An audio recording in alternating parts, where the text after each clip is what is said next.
Hello, everyone. Thanks for joining us today. I'm Sophia with Garden State Film Festival. We are in the 21st year.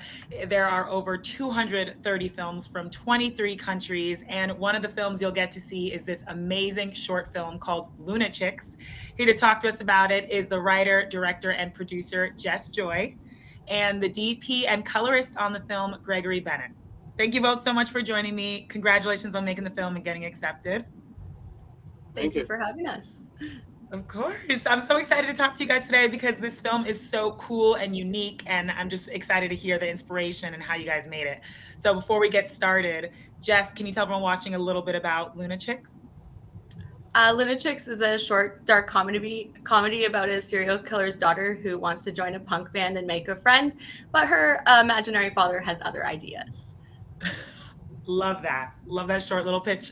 Yeah, as I said, such a unique story. Where did you come up with this and how? Well, it was kind of a long process. When I was in film school, I was studying a lot of expressionist plays and artwork, and I really wanted to make a story about someone whose internal is being displayed externally, which is something like the expressionists did a lot. And I've always had like this weird interest in dark stories and serial killers. And I just kind of wondered what would it be like as a woman to be a daughter of a person that makes women so afraid to do things. So that was kind of where all the threads started coming in on. But yeah. Wow. Such an interesting story of how that started. And Gregory, you were the DP on this project, the colorist. Visually, it's just beautiful. So how did you get onto this project and what made you want to do it? I think Jess did. I think I met you like you were looking for a DP, probably on one of the groups. It might have been on Facebook. I can't remember, but I just replied and said, "Hey, I like the yeah, you know, the little bit I knew about it, and then I also really like dark comedy and punk and all this stuff was kind of like things that I love and the musical part of it and yeah, and then so I expressed interest and then met Jess and yeah, ended up working on it, and it was great to work on. How did you guys come up with the look of this film? Did you have references, other artists that you were inspired by? I think right from the start, Greg and I were kind of on the same page. Like we had a meeting about how we were talking about the look and the feel of the movement. Um, we definitely talked about whether the camera should be still or get more wild as the film went on, which I think was the only thing we were a little bit off the mark with at first. But we talked about it, and it just became like we were so in sync. And Greg has so much experience that it was so nice for me to just be able to be like, okay, Greg will handle everything, and I can just focus on the performance. And yeah. And did you guys come up with like the shot list together, or was it something that you kind of, Greg, you just kind of flowed with in the moment while you were filming? Yeah, I mean, I think for the most part, Jess had, a pretty good idea of the shots that she wanted.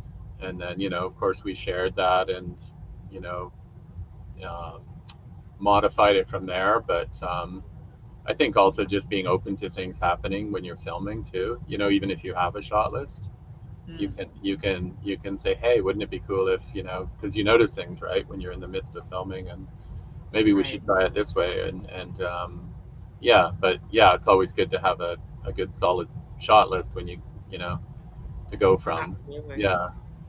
And Jess, I want to talk to you about directing this because, I mean, obviously, visually, it had a very specific style to it as well. But also just the acting and the way you directed it, it was so unique and specific. So, what was it like directing it, and what were some of the inspirations that you had for the style of this film? Oh, thank you for saying that. It was actually quite a process to find the right actors for this because it's kind of a weird tone for them to get. So I had to work with them a lot about just hitting the comedy but still taking it seriously.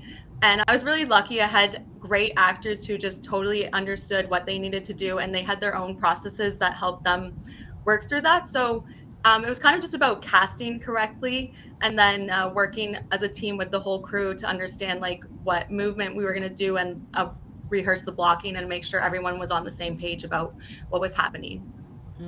Yeah, tone was that's the word I wanted to use because it had a very specific and unique tone where it was like dark, but at the same time kind of absurd and really comedic. So I enjoyed that very much. And I saw that you guys filmed this in the summer of 2020. So what was that like? I can imagine you ran into some issues there.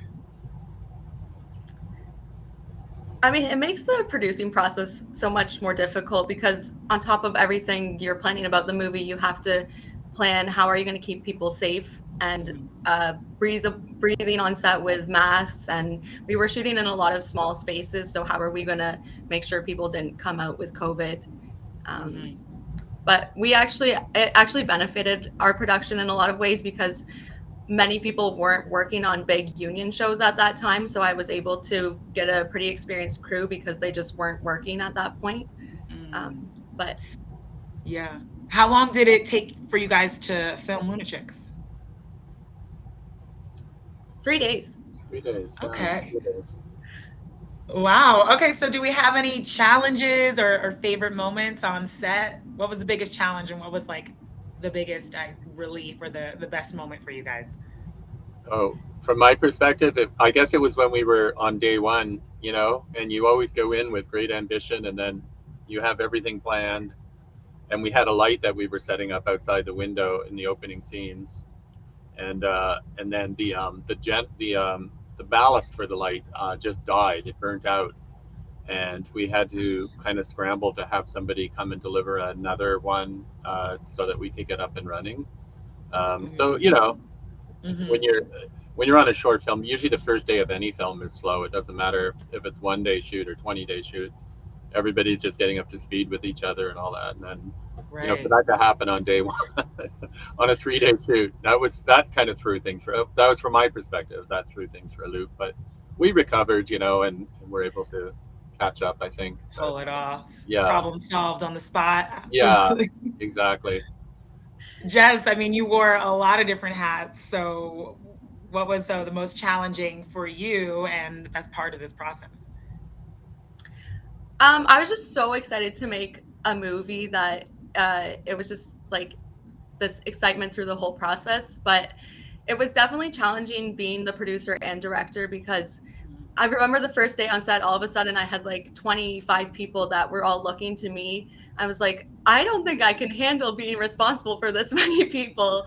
And then just like all these things that go through your head, you're like, did I remember to get a first aid kit? Like, where's the fire extinguisher? Like the safety aspects. Wow. So Yeah. um, I realized so many people produce, write, and direct, but it's a challenge. Yeah, but you've learned to take it to the next project. Is this something that you're going to do again, where be a writer, director, and producer, you think?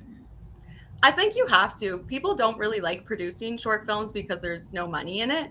Mm. And I definitely find in Toronto, it's hard to find people interested in even starting out producing who would want to take on a short film. So going forward, I definitely would hope to find a producer, but I feel like I'm going to have to do it again myself.